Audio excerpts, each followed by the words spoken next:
साथियों नमस्कार, मैं सुमेर चौधरी एक बार पुनः आप सभी का स्वागत करता हूं आप ही के अपने इस लाइब्रेरियन गुरुजी प्लेटफॉर्म पर। साथियों, टॉपिक वाइज क्वेश्चंस की सीरीज हमने प्रारंभ कर रखी थी और उसके तहत काफी सारे टॉपिक्स के क्वेश्चन हम पिछली कुछ क्लासों के माध्यम से देख चुके हैं। साथियों, आज उसी कड़ी में हम थोड़ा सा और आगे बढ़ते हैं और एक नए टॉपिक का फिर से प्रारंभ कर रहे हैं। टॉपिक का नाम है पीआरबी और delivery of books and newspaper act. इन दोनों एक्ट्स की बात आज की इस क्लास में हम करने वाले हैं। पीआरबी से तो एक सवाल बनता है, बार बार वही पूछता है कि यह एक्ट कब पारित हुआ था, लेकिन delivery of books and newspaper जो एक्ट है उसके संदर्भ में 10-15 सवाल बनते हैं जो बार बार विभिन्न परीक्षाओं के माध्यम से पूछे भी जा रहे हैं। तो छोटा सा पार्ट है, ज्यादा क्वेश्चन इसमें बनते नहीं हैं। जो बनते हैं आपकी परीक्षा की दृष्टि से जो इंपॉर्टेंट है उनकी चर्चा हम इस क्लास में करने वाले हैं। अगर आप लोग सभी इन क्वेश्चंस को तैयार कर लेते हैं तो यहां से क्वेश्चन बाहर जाएगा नहीं। तो चलिएगा देखते हैं पहला सवाल क्या कहता है। देखिएगा भाई, बात कर रहा है press and registration of books act की, जिसे शॉर्ट में हम कहते हैं पीआरबी एक्ट। तो यह कह रहा है कि press and registration of books act कब पारित हुआ था, अर्थात किस वर्ष में पारित हुआ था, यह आपका सवाल है। यह सवाल एमपीपीएससी 2018 के पेपर में पूछा जा चुका है। यह सवाल केपीएससी 2015 के पेपर में भी पूछा जा चुका है। तो बताइए पीआरबी एक्ट किस वर्ष में पारित हुआ था। 4 ऑप्शन आपके सामने हैं। पहला ऑप्शन 1867 है, दूसरा ऑप्शन 1978 है, तीसरा ऑप्शन 1954 है और चौथा ऑप्शन 1956 है। 4 ऑप्शन आपके सामने हैं। साथियों, एक ऑप्शन में मैं थोड़ा सा करेक्शन कर रहा हूं और इसको मैं 1978 के बजाय 1967 कर रहा हूं। तो दोनों चीजें अब आपके सामने हैं। सही जवाब आपको बताना है कि 1867 होगा कि 1967 होगा कि 1954 होगा कि 1956 होगा। चारों में से सही जवाब तक पहुंचेगा। पीआरबी एक्ट का नाम आते ही आपके दिमाग में बताइए, ये तो नहीं होंगे दो, तो ठीक है। अब दो में से देखिए, 1867 होगा या 1967 होगा। बच्चे यहां कंफ्यूज होते हैं, ध्यान रखिएगा। इसका सही जवाब हमेशा आप 1867 लगा के आएंगे। जल्दबाजी में हम गलती कर बैठते हैं, 1867 के स्थान पे 1967 आंसर लगा देते हैं। वो गलती हमें अब नहीं करनी है। चलिएगा अगला सवाल देखते हैं क्या कहता है आपका अगला सवाल। एक पुस्तकालय जो कानून द्वारा प्रकाशित प्रत्येक पुस्तक की एक मुफ्त प्रति प्राप्त करने का हकदार है। भाई बताइए किसके तहत हकदार है ये, या फिर वो लाइब्रेरी क्या कहलाएगी। केवीएस 2015 में यह सवाल पूछा जा चुका है, जिसमें एक कॉपी भेजी जाती है प्रकाशक के द्वारा प्रकाशन के 30 दिन के भीतर। और ऐसे भारत में 4 पुस्तकालय हैं जहां पर प्रकाशक पुस्तक प्रकाशित करने के भीतर, मतलब 30 दिन के अंदर अंदर वहां पुस्तक भेजता है। 4 लाइब्रेरीज में पुस्तक भेजता है। वो 4 लाइब्रेरियां क्या कहलाती हैं, तो आप कहेंगे सर वो डिपोजिटरी लाइब्रेरियां कहलाती हैं। क्या कहलाती हैं? Depository library. तो वो 4 पुस्तकालय हैं भारत के। कौन कौन से हैं अभी हम बात करेंगे, और कब कब उन्हें डिपोजिटरी लाइब्रेरी का दर्जा प्राप्त हुआ है वो भी बात करेंगे। सभी चीजें हम देखते हुए चलेंगे। ये भी देखेंगे कि पहली कौन सी थी, दूसरी कौन सी थी, तीसरी कौन सी थी, चौथी कौन सी थी। वो क्रम भी कई बार पूछ लेता है, ठीक है, कि सबसे पहले डिपोजिटरी लाइब्रेरी का दर्जा किसे प्राप्त हुआ, दूसरे नंबर पर किसको प्राप्त हुआ, लास्ट में किसको प्राप्त हुआ और कब प्राप्त हुआ। ये सारी बातें हम अभी करने वाले हैं। चलो जी अगला क्वेश्चन देखते हैं भाई क्या कहता है आपका अगला सवाल। भारत में पुस्तक वितरण अधिनियम अर्थात delivery of books and newspaper act, Bharat में पुस्तक वितरण अधिनियम किस वर्ष पारित किया गया था? भारत में पुस्तक वितरण अधिनियम डिलीवरी ऑफ बुक्स एक्ट जो है वो कब पारित किया गया था, ये आपका सवाल है। 1955, 1954, 1956 और 1957। चार ऑप्शन फिर से आपके सामने है। मैं बार बार कहता हूं कि जो ये वर्ष आते हैं इनको आप कोई ना कोई जुगाड़ बना के याद कर ले। मैंने इन सभी चीजों को किसी ना किसी तरीके से याद कर रखा है, कोई ना कोई जुगाड़ बना रखा है। बहुत सी चीजों के तो ऐसे जुगाड़ बनते हैं कि मैं आपको इस प्लेटफॉर्म के माध्यम से बता भी नहीं सकता, क्योंकि बहुत से ऐसे लोग हैं जो देख रहे हैं क्लास, वो सोचते हैं बोले यार गुरुजी क्या इंसान हो, इतने गंदे तरीके से कौन याद करता है। तो ऐसी चीजें हैं। अब आप चाहो तो इसको भी जोड़ सकते हैं। डिलीवरी ऑफ बुक्स जो एक्ट था वो कब आया था? सही जवाब होगा 1954। 1954 है ना। 1954 में डिलीवरी ऑफ बुक्स एक्ट पारित हुआ था। तो बोले 54 है ना, 54 तो 54 और क्या हो जाती है? डिलीवरी। याद कर सकते हैं आप, बहुत सी चीजें हैं जोड़ जोड़ के याद कर सकते हैं। किसी को बताना थोड़ी है, एग्जाम क्रैक होनी चाहिए। DSSB में 2018 के पेपर में भी यह सवाल पूछ लिया गया था और KVS 2018 में भी यह सवाल पूछा गया था। तो ध्यान रखिएगा 1954। और PRB जो एक्ट था वो 1867 में था। PRB 1867 और डिलीवरी वाला 54 में था। ध्यान में रखेंगे दोनों चीजें। उसके बाद अगला सवाल क्या है देखिएगा, पुस्तक वितरण अधिनियम। पुस्तक वितरण अधिनियम 1954, डिलीवरी ऑफ बुक्स एक्ट 1954 में संशोधन के बाद किस वर्ष समाचार पत्रों को शामिल किया गया था? RPSC 2019 में यह सवाल पूछा गया है। जब ये टॉपिक मैं आपको पढ़ा रहा था तो बहुत अच्छे तरीके से बताया था आपको कि ये एक्ट 54 में पारित होता है और फिर 56 में इसमें संशोधन किया जाता है और संशोधन करके इसमें पत्र पत्रिकाओं को भी शामिल कर लिया जाता है। तो 54 में पारित होता है डिलीवरी ऑफ बुक्स एक्ट के नाम से। 56 में संशोधन होता है, पत्र पत्रिकाएं इसमें शामिल कर दी जाती है और इसका नाम कर दिया जाता है delivery of books and newspaper act. तो न्यूज़पेपर और जुड़ जाते हैं 1956 में। ध्यान में रखेंगे भाई इन सब चीजों को। तो 1956 इसमें संशोधन किया गया था 54 वाले एक्ट में। कब? 1956 में। तो ये दोनों वर्ष आप याद रखेंगे।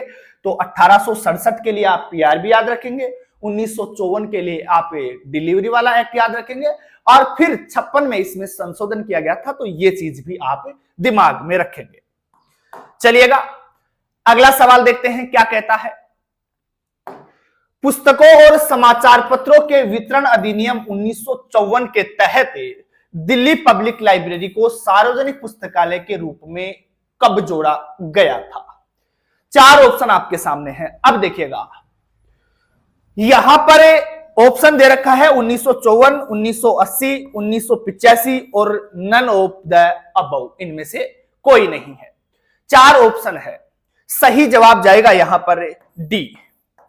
इनमें से कोई नहीं। समझिएगा एक चीज, ये delivery of books and newspaper act के तहत तथा डिपोजिटरी जो लाइब्रेरियां हैं आपकी कितनी है? 4 है। 4 है। इनमें से आपको पूछा है दिल्ली लाइब्रेरी के संदर्भ में। मैं एक बार चारों का बता देता हूं आपको। 4 लाइब्रेरी है, देखो कैसे। दिल्ली, मुंबई, चेन्नई और एक है आपकी कोलकाता। ये 4 जगह पर 4 है, दिल्ली, मुंबई, चेन्नई और कोलकाता। अब सबसे पहली कौन सी थी? देखो मैंने क्रम में लिखा है इनको। सबसे पहली थी आपकी कोलकाता वाली। और कोलकाता में कौन सी है भाई? नेशनल लाइब्रेरी है आपकी इंडिया की, भारत का राष्ट्रीय पुस्तकालय जो कहा है कोलकाता में है। दूसरी है चेन्नई में। तो चेन्नई में आपने कौन सी पढ़ी थी? मद्रास में पढ़ी थी ना। हाँ, कोने मेरा पब्लिक लाइब्रेरी जो कहा है मद्रास, चेन्नई में है। मद्रास का ही तो नाम है चेन्नई।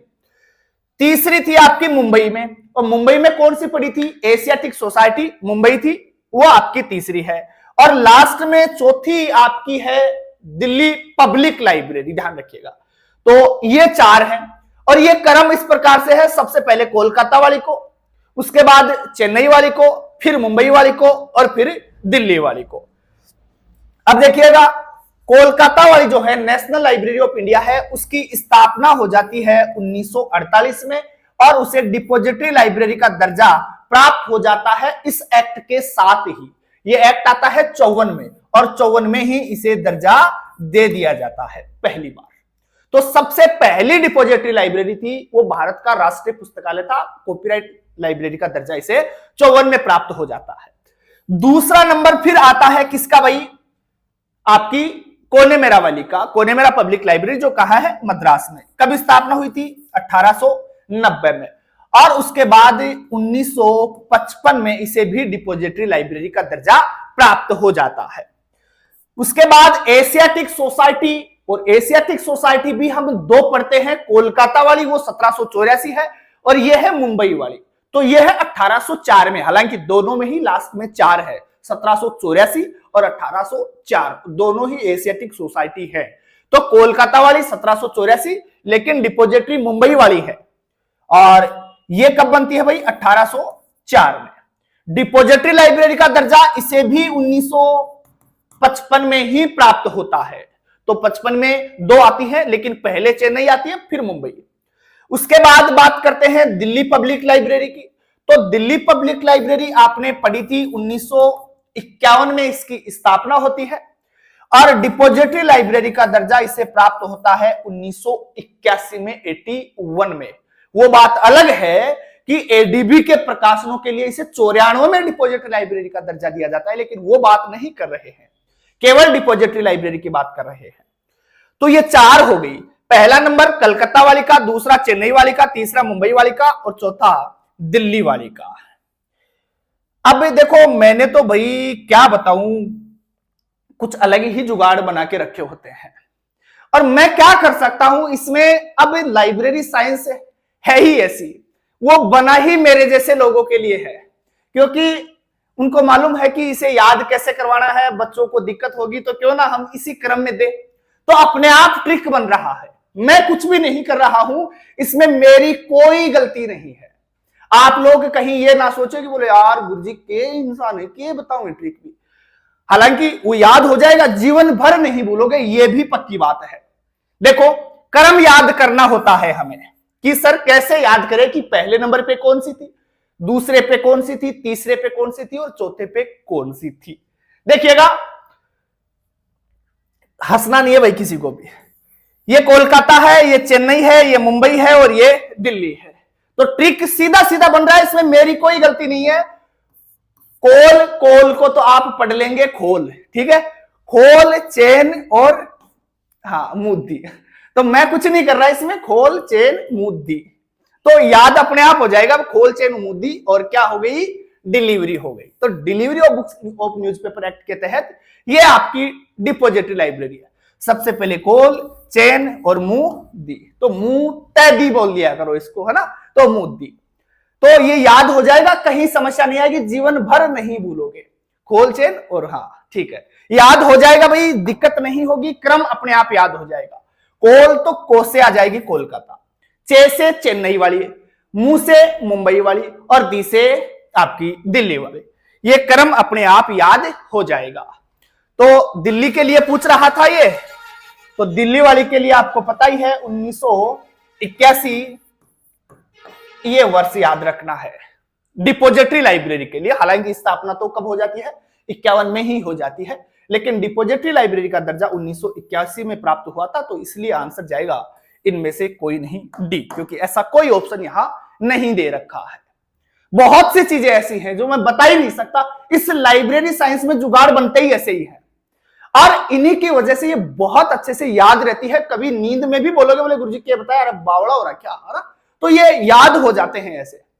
अब जीवन भर नहीं भूलोगे, बहुत सी चीजें ऐसी हैं भाई, बता नहीं पाता, कुछ तो इतनी गंदी है, लेकिन याद कर लिया करो आप लोग। भारतीय राष्ट्रीय पुस्तकालय को जमा के लिए पुस्तकें प्राप्त होती हैं, ठीक है, ये वही बात आ गई। नेशनल लाइब्रेरी को जो किस एक्ट के तहत पुस्तकें प्राप्त होती है, ये आपका सवाल है, थोड़ा टाइपिंग मिस्टेक है, कोई बात नहीं। सवाल है कि भारतीय राष्ट्रीय पुस्तकालय को जमा करने के लिए किस एक्ट के तहत पुस्तकें प्राप्त होती हैं, तो भाई किसके तहत? 4 लाइब्रेरी हमने अभी पढ़ी है ना, delivery of books and newspaper act के तहत। तो देखिएगा ऐसा कोई ऑप्शन है क्या? ये रहा D, delivery of books and newspaper act. और कब मिला था ये दर्जा, इसे कब प्राप्त हुआ था? बोले सर 1954, क्योंकि 1954 में यह एक्ट आया था और इस एक्ट के आने के साथ ही सबसे पहले यह दर्जा नेशनल लाइब्रेरी ऑफ इंडिया को ही प्राप्त हुआ था, क्योंकि वही भारत का राष्ट्रीय पुस्तकालय है।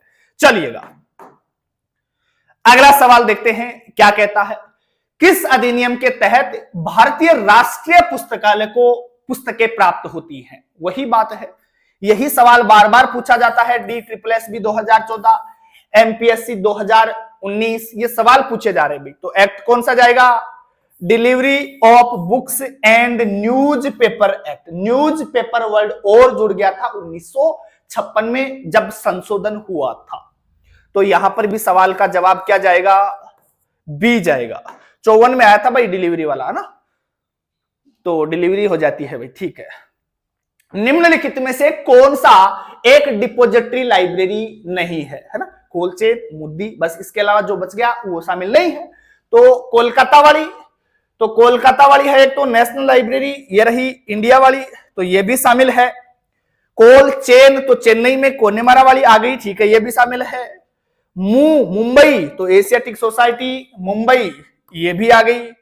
कोल्ड चेन मुद्दी तो दिल्ली वाली, और दिल्ली वाली कौन सी थी? हाँ, दिल्ली पब्लिक लाइब्रेरी थी, लेकिन यहां ऑप्शन दे रखा है दिल्ली यूनिवर्सिटी लाइब्रेरी। यूनिवर्सिटी वाली थोड़ी थी, वो तो दिल्ली पब्लिक लाइब्रेरी थी। तो कौन सी शामिल नहीं है? बोले गुरुजी डी शामिल नहीं है। आंसर क्या जाएगा? डी जाने वाला है। चलिएगा डी क्यों गया? दिल्ली तो नाम आ रहा है, लेकिन वो दिल्ली पब्लिक लाइब्रेरी थी 1951 वाली, जबकि ये दिल्ली यूनिवर्सिटी की लाइब्रेरी डाल रखा है ऑप्शन में। तो यूनिवर्सिटी वाली की बात थोड़ी कर रहे हैं हम, तो पब्लिक लाइब्रेरी की वाली बात कर रहे हैं। चलिएगा, और वैसे भी ये कॉपीराइट जो एक्ट होते हैं ना, वो पब्लिक लाइब्रेरीज के लिए ही होते हैं, एकेडमिक के लिए भी नहीं होते हैं और स्पेशल के लिए भी नहीं होते हैं, केवल और केवल पब्लिक लाइब्रेरीज के लिए ही होते हैं, उन्हीं पर लागू है, बाकी नहीं होता है। तमिलनाडु में निम्नलिखित में से कौन सी लाइब्रेरी पुस्तकों और समाचार पत्रों के वितरण अधिनियम 1954 के तहत पुस्तकें प्राप्त करती है? तमिलनाडु, चेन्नई कहां पड़ता है भाई? तमिलनाडु में। और चेन्नई कौन सी वाली थी? वहां कोनेमेरा पब्लिक लाइब्रेरी 1890, और फिर 55 में उसे डिपोजिटरी लाइब्रेरी का दर्जा प्राप्त होता है, उसके तहत ये पुस्तकें प्राप्त करती है। चलो भाई, तमिलनाडु में पूछ रहा है, तो तमिलनाडु में आपकी कौन सी है? बोले सर ये रही कोनेमारा पब्लिक लाइब्रेरी, और कोनेमारा की स्थापना 1890 और ये 1955 में इसको डिलीवरी ऑफ बुक्स एक्ट के तहत ये दर्जा प्राप्त हो जाता है। तो डी इसका सही जवाब जाने वाला है। अगला सवाल क्या कहता है? एक पुस्तकालय जो कानून द्वारा प्रकाशित प्रत्येक पुस्तक की एक निःशुल्क प्रति प्राप्त करता है। तो ऐसे कितने पुस्तकालय हैं? 4 पुस्तकालय हैं। 4 पुस्तकालय हैं। वो किसके तहत प्राप्त करते हैं? बोले सर डिपोजिटरी लाइब्रेरी के तहत प्राप्त करते हैं। तो ये रहा ऑप्शन, डिपोजिटरी लाइब्रेरी। दूसरा ऑप्शन है डिपोजिट लाइब्रेरी, रिपोजिटरी लाइब्रेरी और कम्युनिटी लाइब्रेरी। तो इनसे तो कोई मतलब ही नहीं है। तो सही जवाब अपना क्या जाएगा? Depository library. ए इसका सही जवाब होगा। ऐसे ही सवाल परीक्षाओं में पूछे जाते हैं। पुस्तकों की डिलीवरी अधिनियम के तहत प्रकाशक द्वारा पुस्तक की कितनी प्रतियां भेजी जाती हैं? जितनी लाइब्रेरी है, जितनी लाइब्रेरियों को दर्जा दिया गया है उतनी प्रतियां भेजी जाएंगी, और 30 दिन के अंदर अंदर स्वयं के खर्चे से भेजी जाएंगी। सरकार इसमें खर्चा नहीं देगी भेजने का या मंगवाने का, स्वयं के खर्चे से भेजी जाएंगी। 4 लाइब्रेरियों में 4 प्रति, तो भी 4 कॉपी भेजी जाएंगी, क्योंकि 4 ऐसी लाइब्रेरियां हैं और 30 दिन के अंदर अंदर भेजी जाएंगी। यह भी विशेष बात है। तो सही जवाब क्या जाएगा? 4 कॉपी भेजी जाएंगी। कितने दिन में? 30 दिन के अंदर अंदर। ये 4 कॉपी 4 लाइब्रेरियों में जाएंगी, और 4 लाइब्रेरियां मैं बता ही चुका हूं, है ना, कौन सी है, जुगाड़ तुम्हें याद होगा ही।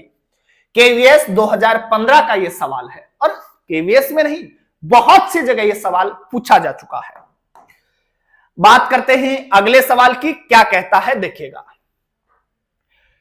1994 में एशियाई विकास बैंक अर्थात एडीबी के जो प्रकाशन है उनके लिए डिपोजिटरी लाइब्रेरी के रूप में नामित किया गया था। 1994 में एडीबी के प्रकाशनों के लिए एशियाई डेवलपमेंट बैंक ए, डी और बी के प्रकाशनों के लिए 1994 में डिपोजिटरी लाइब्रेरी का दर्जा किस लाइब्रेरी को दिया गया था? अभी मैंने बताया था कि दिल्ली पब्लिक लाइब्रेरी की स्थापना 51 में थी, डिपोजिटरी लाइब्रेरी का दर्जा उसे 81 में दिया गया, एडीबी के प्रकाशनों के लिए डिपोजिटरी लाइब्रेरी का दर्जा 1994 में दिया गया। ये सवाल वही तो है। तो भाई दिल्ली पब्लिक लाइब्रेरी ऑप्शन में कहां गई? ये रही दिल्ली पब्लिक लाइब्रेरी। 1994 में इसे एडीबी के प्रकाशनों के लिए डिपोजिटरी लाइब्रेरी का दर्जा प्राप्त हो जाता है। चलिएगा बढ़ते हैं अगले सवाल की तरफ। क्या कहता है आपका अगला सवाल? पुस्तकों और समाचार पत्रों के वितरण अधिनियम 1954 से संबंधित है।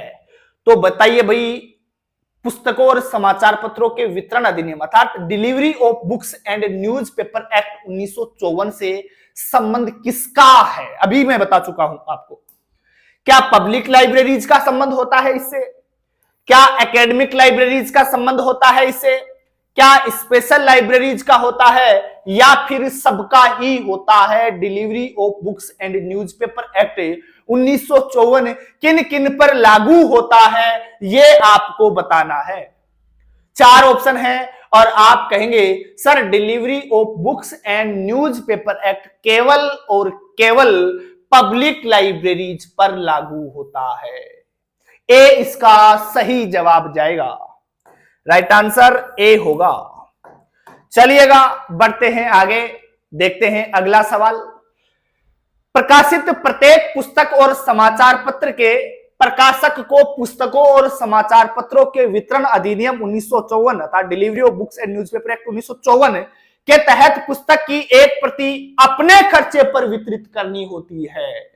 बताइए भाई कितने दिन के अंदर अंदर डिलीवर करनी होती है उन 4 पुस्तकालयों में एक एक कॉपी? तो बता चुका हूं, बात हम कर चुके हैं। बोले सर 30 दिन के अंदर अंदर चारों लाइब्रेरीज में एक एक कॉपी खुद के खर्चे पर जमा करवानी होती है। तो बी इसका सही जवाब जाएगा। अगर इन एक्ट से कोई सवाल आपकी परीक्षा में आएगा तो इससे बाहर नहीं जाएगा, यही सवाल पूछे जाते हैं। अब भले ही मैं ऐसे मेरे मन से कितने भी सवाल और बना दूं उसका कोई फायदा नहीं है। हम पहले वही सवाल करेंगे, उसके बाद दोबारा से राउंड आएगा तो उसमें फिर देख लेंगे भले ही, लेकिन पहले वही सवाल करेंगे जो आपकी परीक्षा के लिए बेहद महत्वपूर्ण है। हाँ, फिर समय बच जाएगा तो अपने को क्या काम है भाई, वही काम करते रहेंगे ना और सवाल निकालते रहेंगे। लेकिन पहला कार्य वो है कि जिनकी संभावना 100% रहती है वो सवाल हम पहले करें। तो पहले हम वही सवाल कर रहे हैं। चलिएगा अगले सवाल की बात करते हैं। पुस्तकों और समाचार पत्रों की डिलीवरी अधिनियम अधिनियमित किया गया था और अंतिम बार संशोधित किया गया था।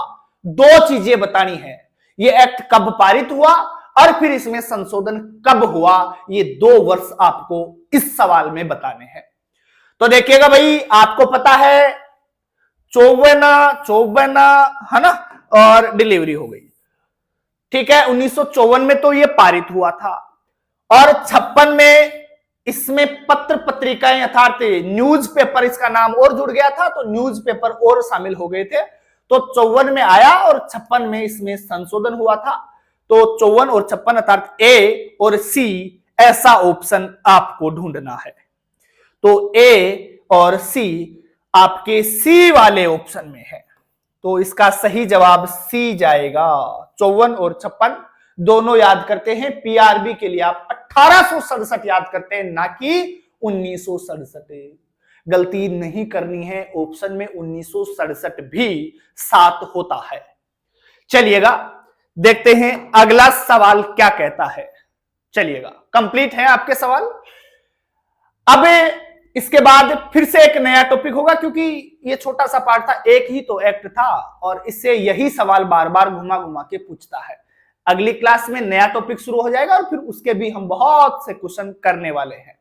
चलिएगा, बहुत बहुत आप लोगों का धन्यवाद। जय हिंद, जय भारत।